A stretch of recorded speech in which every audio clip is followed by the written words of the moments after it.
ಭಾನುವಾರದಿಂದ ಸಿಎಂ ಸಿದ್ದರಾಮಯ್ಯ ಮನೆಗೆ ತೆರಳಿ ಡಿಕೆಶಿ ಬ್ರೇಕ್ಫಾಸ್ಟ್ ಮೀಟಿಂಗ್ ಅನ್ನು ಮಾಡಿದ್ರು. ಇವತ್ತು ಡಿಸಿಎಂ ಡಿಕೆಶಿ ನಿವಾಸದಲ್ಲಿ ಸಿಎಂಗಾಗಿ ಭರ್ಜರಿ ಬ್ರೇಕ್ಫಾಸ್ಟ್ ಆಯೋಜನೆ ಮಾಡಲಾಗಿತ್ತು.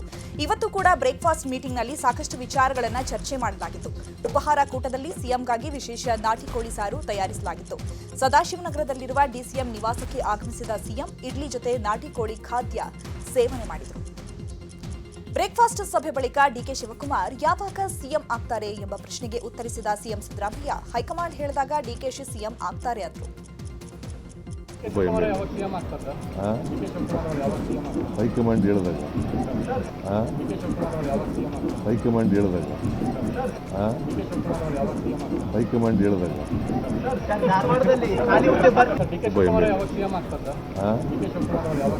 ಹೈಕಮಾಂಡ್ ಹೇಳಿದಾಗ ಹೈಕಮಾಂಡ್ ಹೇಳಿದಾಗ ಹೈಕಮಾಂಡ್ ಹೇಳಿದಾಗ ಇನ್ನು ಕುರ್ಚಿ ಫೈಟ್ ವಿಚಾರವಾಗಿ ಮಾತನಾಡಿದ ಸಿದ್ದರಾಮಯ್ಯ, ನಾವು ಮೊದಲಿನಿಂದಲೂ ಒಗ್ಗಟ್ಟಾಗಿದ್ದೇವೆ, ಹೈಕಮಾಂಡ್ ಹೇಳಿದಂತೆ ನಡೀತೇವೆ ಅಂತ ಹೇಳಿದರು. ಮೊನ್ನೆನೇ ಚರ್ಚೆ ಮಾಡಿದ್ದೀವಿ. ಹೈಕಮಾಂಡ್ನವರು ಏನು ಹೇಳ್ತಾರೆ ಅದರಂತೆ ನಡ್ಕೋಬೇಕು ಅಂತ ಹೇಳಿದ್ದೀವಿ. ರಾಹುಲ್ ಗಾಂಧಿ ಏನು ಡಿಸಿಷನ್ ತಗೋತಾರೆ ಅದರಂತೆ ನಡ್ಕೋಬೇಕು ಅಂತ ಮೊನ್ನೆನೇ ಚರ್ಚೆ ಮಾಡಿದ್ದೀವಿ. ಇವತ್ತು ಅದನ್ನೇ ಚರ್ಚೆ ಮಾಡಿ. ಇವತ್ತು ಒಗ್ಗಟ್ಟಾಗಿರೋದಲ್ಲ, ಮೊನ್ನೆ ಒಗ್ಗಟ್ಟಾಗಿರೋದಲ್ಲ, ಯಾವಾಗಲೂ ಒಗ್ಗಟ್ಟಾಗಿದೆ. ದಿನದಿನಕ್ಕೂ ಸಿಎಂ ಮಾತಿನ ವರಸೆ ಬದಲಾಗ್ತಾ ಇದೆ. ಬೆಳಗ್ಗೆ ಡಿಕೆಶಿ ನಿವಾಸದಲ್ಲಿ ಬ್ರೇಕ್ಫಾಸ್ಟ್ ಸಭೆ ಬಳಿಕ ಹೈಕಮಾಂಡ್ ಹೇಳಿದಾಗ ಡಿಕೆಶಿ ಸಿಎಂ ಆಗ್ತಾರೆ ಅಂದಿದ್ರು. ಮಧ್ಯಾಹ್ನ ರಾಜಕೀಯ ಶಾಶ್ವತ ಅಲ್ಲ ಅಂತ ಸಿದ್ದರಾಮಯ್ಯ ಹೇಳಿದ್ದಾರೆ. ಬೇಳೂರು ಗೋಪಾಲಕೃಷ್ಣನ್ ಜೊತೆ ಮಾತನಾಡುವಾಗ ಸಿಎಂ ಯಾವುದಕ್ಕೂ ತಲೆ ಕೆಡಿಸಿಕೊಳ್ಳಲ್ಲ, ಏನಾಗುತ್ತೋ ಆಗ್ಲಿ ಅಂತ ಹೇಳಿದ್ರು.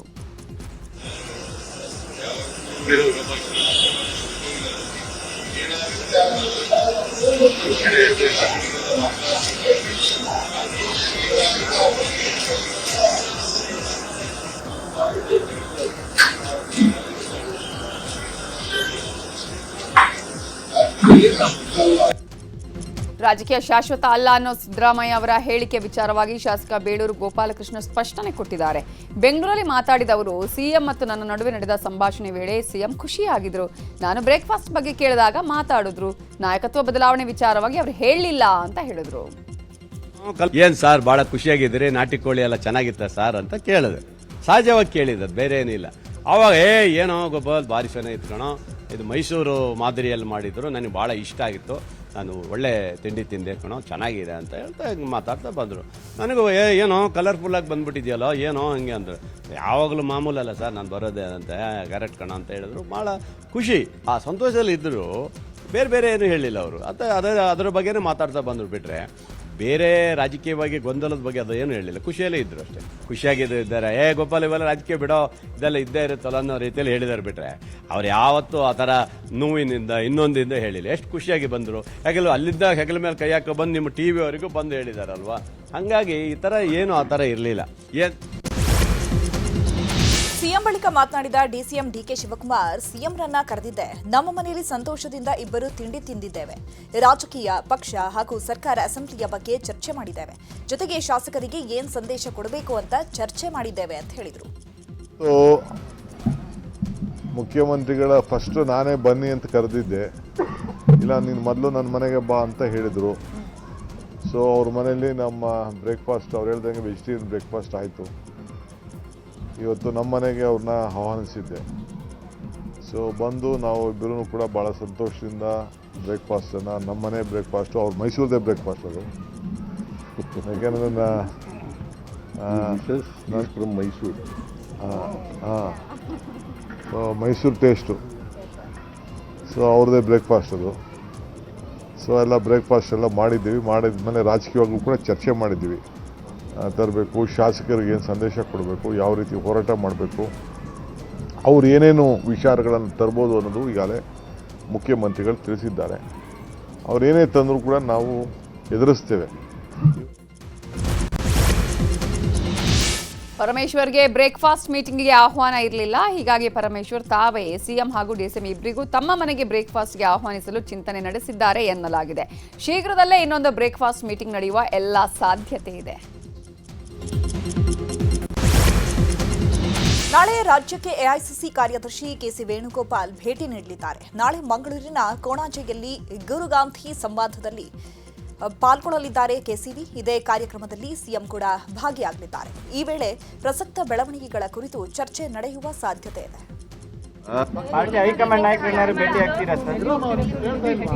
ಸಮಯ ಸಿಕ್ಕಿದ್ರೆ ಅವರು ನಮಗೆ ಅಪಾಯಿಂಟ್ಮೆಂಟ್ ಕೊಟ್ಟರೆ ಭೇಟಿ ಆಗ್ತೀವಿ.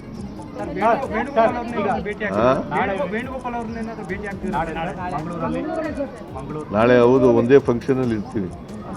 ವೇಣುಗೋಪಾಲು, ನಾನು 3ನೇ ತಾರೀಕು ಒಂದು ಫಂಕ್ಷನ್ ಇದೆ ಮಂಗಳೂರಿನಲ್ಲಿ. ಆ ಫಂಕ್ಷನಲ್ಲಿ ನಾನು ವೇಣುಗೋಪಾಲ್ ಅವರು ಕೂಡ ಇಬ್ಬರು ಅತಿಥಿಗಳಾಗಿ ಹೋಗ್ತಾ ಇದ್ದೀವಿ. ಅದರಿಂದ ಅಲ್ಲಿ ಭೇಟಿಯಾಗೋ ಸಾಧ್ಯತೆ ಇದೆ. ಡಿಸಿಎಂ ಮನೆಯಲ್ಲಿ ಸಿಎಂ ಬ್ರೇಕ್ಫಾಸ್ಟ್ ಸಭೆ ಸಂಬಂಧ ಗೃಹ ಸಚಿವ ಜಿ ಪರಮೇಶ್ವರ್ ಪ್ರತಿಕ್ರಿಯೆ ಕೊಟ್ಟಿದ್ದಾರೆ. ಬೆಂಗಳೂರಿನ ಸದಾಶಿವನಗರದಲ್ಲಿ ಮಾತಾಡಿರುವ ಅವರು, ಪಕ್ಷದಲ್ಲಿ ಎಲ್ಲವೂ ತಿಳಿಯಾಗಿದೆ, ಈಗ ಸಂತೋಷದ ವಾತಾವರಣ ಇದೆ. ಬ್ರೇಕ್ಫಾಸ್ಟ್ಗೆ ನನ್ನನ್ನು ಕರೆದಿಲ್ಲ, ನನ್ನ ಕರೆದಿದ್ರೆ ಹೋಗ್ತಿದ್ದೆ ಅಂತ ಹೇಳಿದ್ರು. ಇನ್ನು ಶಾಸಕ ಕದಲೂರು ಉದಯ್ ಆರ್ ವಿ ದೇಶಪಾಂಡೆ ಕೂಡ ಪ್ರತಿಕ್ರಿಯೆ ನೀಡಿದ್ದಾರೆ. ಆರಾಮಾಗಿ ಯಾವತ್ತೂ ಇದ್ದಾರಪ್ಪ, ಇದೇನು ಹೊಸದೇನಿದೆ, ಆರಾಮಾಗಿ ಯಾವಾಗಲೂ ಇದ್ದಾರೆ, ಅದೇನಿಲ್ಲ. ನಮಗೆ ಸಂತೋಷ ಏನಂದರೆ ಎಲ್ಲ ವಾತಾವರಣ ತಿಳಿಯಾಗಿದೆ ಮತ್ತು ಯಾರೂ ಅದ್ರ ಬಗ್ಗೆ ಮಾತಾಡೋದಕ್ಕೆ ಹೋಗೋದಿಲ್ಲ ಇನ್ಮೇಲೆ ಅಂತ. ಮೊದಲಿಂದನೂ ಕೂಡ ಹಾಗೇ ಇದೆ ವಾತಾವರಣ. ಅದು ಕೆಲವರು ಅದನ್ನು ಕ್ರಿಯೇಟ್ ಮಾಡಿದರು, ಈಗೆಲ್ಲ ಸರಿಯಾಗಿದೆ. ಹೇಳಿದ್ದಾರೆ ಹೈಕಮಾಂಡ್ ಯಾವಾಗ ಏನು ತೀರ್ಮಾನ ತಗೊಂಡ್ರೆ ಅದಕ್ಕೆ ಬದ್ಧವಾಗಿದ್ದೀವಿ ಅಂತ ಹೇಳಿದ್ದಾರೆ. ಅವರೇ ಎಲ್ಲದಕ್ಕೂ ಉತ್ತರ ಕೊಟ್ಟಿದ್ದಾರೆ. ಹೈಕಮಾಂಡ್ ಕರೆದಾಗ ಹೋಗ್ತೀವಿ ಅಂತ ಹೇಳಿದ್ದಾರೆ, ಹೈಕಮಾಂಡ್ ಹೇಳಿದಾಗ ಆಗ್ತಾರೆ ಅಂತ ಹೇಳಿದ್ದಾರೆ. ಸೊ ಅವರು ದೊಡ್ಡ ಮಟ್ಟದಲ್ಲಿ ಡೆಲ್ಲಿ ಮಟ್ಟದಲ್ಲಿ ಅವ್ರು ಚರ್ಚೆ ಮಾಡಿ ಏನಾದ್ರು ತೀರ್ಮಾನ ತಗೋತಾರೆ. ಈಗ ನಾಯಕತ್ವ ಬದಲಾವಣೆ ಬಗ್ಗೆ ಪೂರ್ಣ ವಿರಾಮ ಈಗಾಗಲೇ ಆಗಿದೆ. ಈಗಾಗಲೇ ಡಿ.ಕೆ. ಶಿವಕುಮಾರ್ ಅವರು ನಮ್ಮ ಗೌರವಾನ್ವಿತ ಕನ್ನಡ ಪ್ರದೇಶ ಕಾಂಗ್ರೆಸ್ ಕಮಿಟಿ ಅಧ್ಯಕ್ಷರು ಸಿದ್ದರಾಮಯ್ಯ ಮನೆಯಲ್ಲಿ ಭೇಟಿಯಾಗಿ ಎಷ್ಟು ಬ್ರೇಕ್ಫಾಸ್ಟು ಹೊಟ್ಟೆ ತುಂಬಿ ಮಾಡಿದ್ರೋ ಅಷ್ಟೇ ಹೊಟ್ಟೆ ತುಂಬಿ ಮಾತುಕತೆನೂ ಮಾಡಿದ್ದಾರೆ.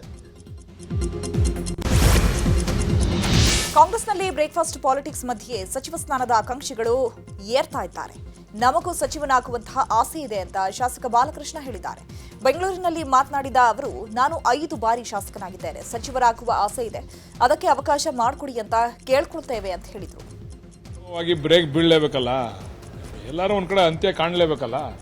ಬಹುಶಃ ಬ್ರೇಕನ್ನು ಹೈಕಮಾಂಡ್ ಮಾಡ್ತಾರೆ. ಹೈಕಮಾಂಡ್ ಶಕ್ತಿಯುತವಾಗಿದೆ, ಕಾಂಗ್ರೆಸ್ ಹೈಕಮಾಂಡು ಕೇಂದ್ರದಲ್ಲಿ ಶಕ್ತಿಯುತವಾಗಿದೆ. ಬಹುಶಃ ಎಲ್ಲದಕ್ಕೂ ಕೂಡ ತೆರೆ ಎಳಿತಾರೆ ಅಂತಕ್ಕಂಥ ವಿಶ್ವಾಸ ಇದೆ. ನೀವು ಒಟ್ಟಿನಲ್ಲಿ ನನಗೆ ಫುಲ್ ಮೀಲ್ಸ್ ಕೊಡ್ತಾ ಕೊಂಡಿದ್ದೀರಾ, ನೀವು ನನ್ನ ಕೈ ಸ್ಟೇಟ್ಮೆಂಟ್ ಕೊಡಿಸಿ. ಎಲ್ಲರೂ ಸ್ಟ್ಯಾಂಡ್ ಅವ್ರವ್ರ ಸ್ಟ್ಯಾಂಡ್ಗಳೆಲ್ಲ ಅಭಿಪ್ರಾಯ ಆಗಲೇ ಹೇಳಿದ್ದೀವಿ. ಪುನಃ ನಮ್ಮ ಬಾಯಲ್ಲಿ ಯಾಕೆ ಪುನಃ ಅದನ್ನು ಹೇಳಿಸ್ತೀರಾ ನೀವು? ಸಿಎಂ ಡಿಸಿಎಂ ಬ್ರೇಕ್ಫಾಸ್ಟ್ ಮೀಟಿಂಗ್ಗೆ ವಿಪಕ್ಷ ನಾಯಕ ಆರ್ ಅಶೋಕ್ ವ್ಯಂಗ್ಯವಾಡಿದ್ದಾರೆ. ಬೆಂಗಳೂರಲ್ಲಿ ಮಾತಾಡಿದ ಅವರು, ರಾಜ್ಯದಲ್ಲಿ ಎಲ್ಲಾ ಕಡೆ ಇಂದು ಹನುಮ ಜಯಂತಿ ಆಚರಣೆ ನಡೀತಾ ಇದೆ. ಹನುಮ ಜಯಂತಿ ದಿನವೇ ಸದಾಶಿವನಗರದಲ್ಲಿ ಕನಕಪುರದ ನಾಟಿ ಕೋಳಿ ಮರ್ಡರ್ ಆಗಿದೆ. ಮೊನ್ನೆ ಸಿದ್ದರಾಮಯ್ಯ ಮನೆಯಲ್ಲಿ ಬ್ರೇಕ್ಫಾಸ್ಟ್, ಇವತ್ತು ಡಿಸಿಎಂ ಮನೆಯಲ್ಲಿ ನಾಟಿ ಕೋಳಿ ಸಾರು. ಇವತ್ತು ಸೋನಿಯಾ ಗಾಂಧಿ ನಿರ್ದೇಶನ, ರಾಹುಲ್ ಗಾಂಧಿ ಚಿತ್ರಕಥೆ, ವೇಣುಗೋಪಾಲ್ ಸಂಭಾಷಣೆ ಅಂತ ಹೇಳಿದ್ರು. ಹನುಮ ಜಯಂತಿ ದಿನನೇ ವಿಧಾನಸೌಧದ ಕೂಗಳತೆ ದೂರದಲ್ಲಿ ಸದಾಶಿವನಗರದಲ್ಲಿ ಹನುಮ ಜಯಂತಿ ದಿನ ಕನಕಪುರದ ನಾಟಿ ಕೋಳಿ ಜಯಂತಿ ನಡೀತಾ ಇದೆ. ಜಯಂತಿ ಅಲ್ಲ, ಮರ್ಡರ್ ಅದು ಅಲ್ಲ. ನಾಟಿ ಕೋಳಿಯ ಒಂದು ಪಲಾವ್, ಬಿರಿಯಾನಿ, ಸಾರು. ಮೊದಲೇ ಸಿದ್ದರಾಮಯ್ಯನವರು ಮಾಂಸ ತಿಂದು ಧರ್ಮಸ್ಥಳಕ್ಕೆ ಹೋದರು ಅನ್ನೋದೂ ಕೂಡ ಆಗಲೇ ಭಾಳ ಚರ್ಚೆ ಆಗ್ತಾಯಿತ್ತು ಹಿಂದೆ. ಅದೇ ದೊಡ್ಡ ಒಂದು ಸುದ್ದಿಯಾಗಿ ಒಂದು ವಾರಗಳ ಕಾಲ ಓಡ್ತಾ ಇತ್ತು. ಇವತ್ತು ಹನುಮ ಜಯಂತಿ, ನಮಗೆ ನೂರಾರು ಫೋನ್ಗಳು ಬಂತು. ಈಗ ಆಂಜನೇಯನ ಆರಾಧನೆ ಮಾಡಿದ್ರೆ ಇವರು ನಾಟಿ ಕೋಳಿ ಆರಾಧನೆಯನ್ನು ಮಾಡ್ತಾವ್ರೆ. ಇದು ಎಷ್ಟು ಸರಿ ಸರ್? ನೀವು ವಿರೋಧ ಪಕ್ಷದ ನಾಯಕರು ನೀವು ಕೇಳಬೇಕು ಅಂತ ಹೇಳಿದ್ರು. ಅದಕ್ಕೋಸ್ಕರ ಕೇಳ್ತಾ ಇದ್ದೀವಿ ಇವತ್ತೇ. ಪರಿಷತ್ ವಿಪಕ್ಷ ನಾಯಕ ಛಲವಾದಿ ನಾರಾಯಣಸ್ವಾಮಿ ಮಾತನಾಡಿ, ಸಿಎಂ ಅಧಿಕಾರದ ಆಸೆಯಿಂದ ಡಿಕೆಶಿ ಮನೆಗೆ ಹೋಗಿದ್ದಾರೆ, ಬ್ರೇಕ್ಫಾಸ್ಟ್ ನೆಪ ಮಾತ್ರ ಅಂತ ಹೇಳಿದ್ರು.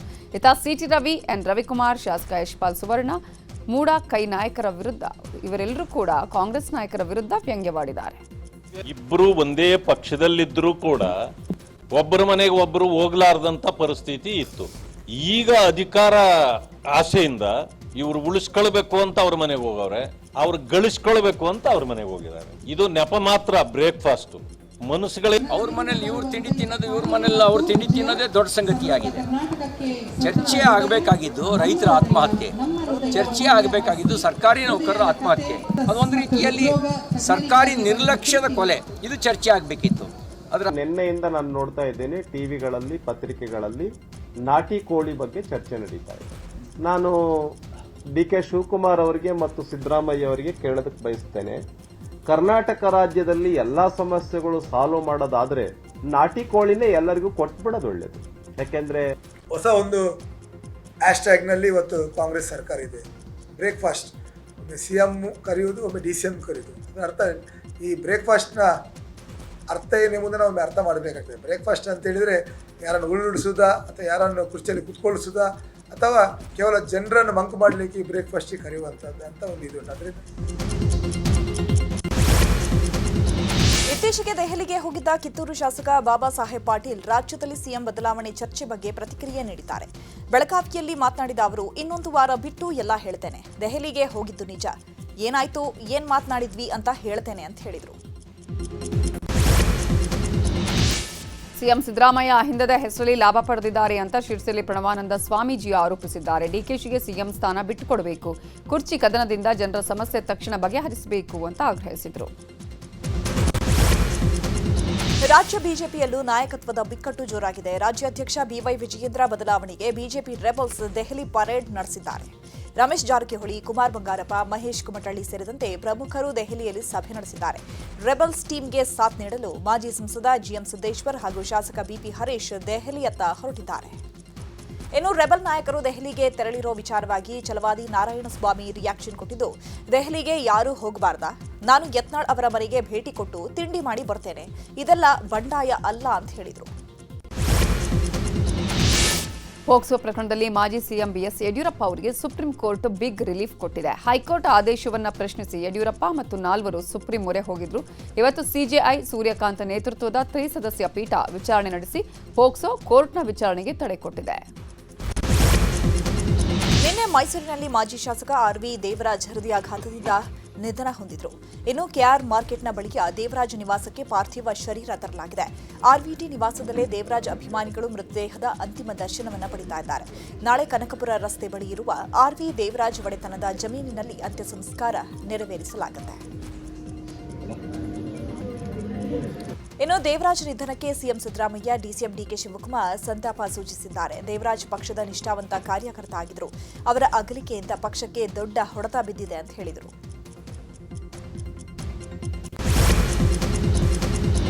ಬೆಂಗಳೂರು ಹುಬ್ಬಳ್ಳಿ ಬಳಿಕ ಈಗ ಬೆಳಗಾವಿಯಲ್ಲೂ ಎಟಿಎಂ ದರೋಡೆಯಾಗಿದೆ. ಹೊಸ ವಂಟಮೂರಿ ಗ್ರಾಮದ ಹೈವೇಯಲ್ಲಿರೋ ಎಟಿಎಂ ಅನ್ನ ತಳ್ಳುಗಾಡಿ ಮೂಲಕ ದರೋಡೆಕೋರರು ಎಗರಿಸಿದ್ದಾರೆ.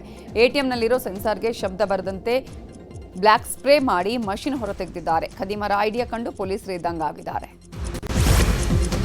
ಚಾಲಕನ ನಿಯಂತ್ರಣ ತಪ್ಪಿ ಕಾರೊಂದು ಕೆರೆಗೆ ಪಲ್ಟಿಯಾಗಿದೆ. ಹಾಸನದ ಹರಳಹಳ್ಳಿ ಕೆರೆಗೆ ಕಾರು ಪಲ್ಟಿಯಾಗಿದ್ದು, ಕಾರಲ್ಲಿದ್ದ ಇಬ್ಬರು ಅದೃಷ್ಟವಶಾತ್ ಬಚಾವಾಗಿದ್ದಾರೆ. ಇನ್ನು ಈ ವಿಷಯ ತಿಳಿದು ಕೆರೆ ಬಳಿ ಜಮಾಯಿಸಿದ್ದ ಜನರು ಕ್ರೇನ್ ಮೂಲಕ ಕೆರೆಯಲ್ಲಿದ್ದ ಕಾರನ್ನ ಮೇಲೆತ್ತಿದ್ದಾರೆ. ತುಮಕೂರಿನ ಯಕ್ಕಲಕಟ್ಟೆ ಗ್ರಾಮದಲ್ಲಿ ದೇವಸ್ಥಾನದ ಹುಂಡಿಯನ್ನ ದರೋಡೆ ಮಾಡಲಾಗಿದೆ. ತಡರಾತ್ರಿ ಗ್ರಾಮದ ಆಂಜನೇಯ ಸ್ವಾಮಿ ದೇವಸ್ಥಾನಕ್ಕೆ ಮಾಸ್ಕ್ ಧರಿಸಿ ಬಂದ 3 ಕಳ್ಳರು ಹುಂಡಿಯನ್ನೇ ಎಗರಿಸಿದ್ದಾರೆ. ಈ ಬಗ್ಗೆ ದೇವಸ್ಥಾನದ ಅರ್ಚಕರು ಚೇಳೂರು ಪೊಲೀಸರು ಠಾಣೆಗೆ ದೂರನ್ನು ಕೊಟ್ಟಿದ್ದು, ಘಟನಾ ಸ್ಥಳಕ್ಕೆ ಠಾಣಾ ಪೊಲೀಸರು ಹಾಗೂ ಫೋರೆನ್ಸಿಕ್ ತಂಡ ಭೇಟಿ ಕೊಟ್ಟು ಪರಿಶೀಲನೆ ಮಾಡಿದ್ದಾರೆ.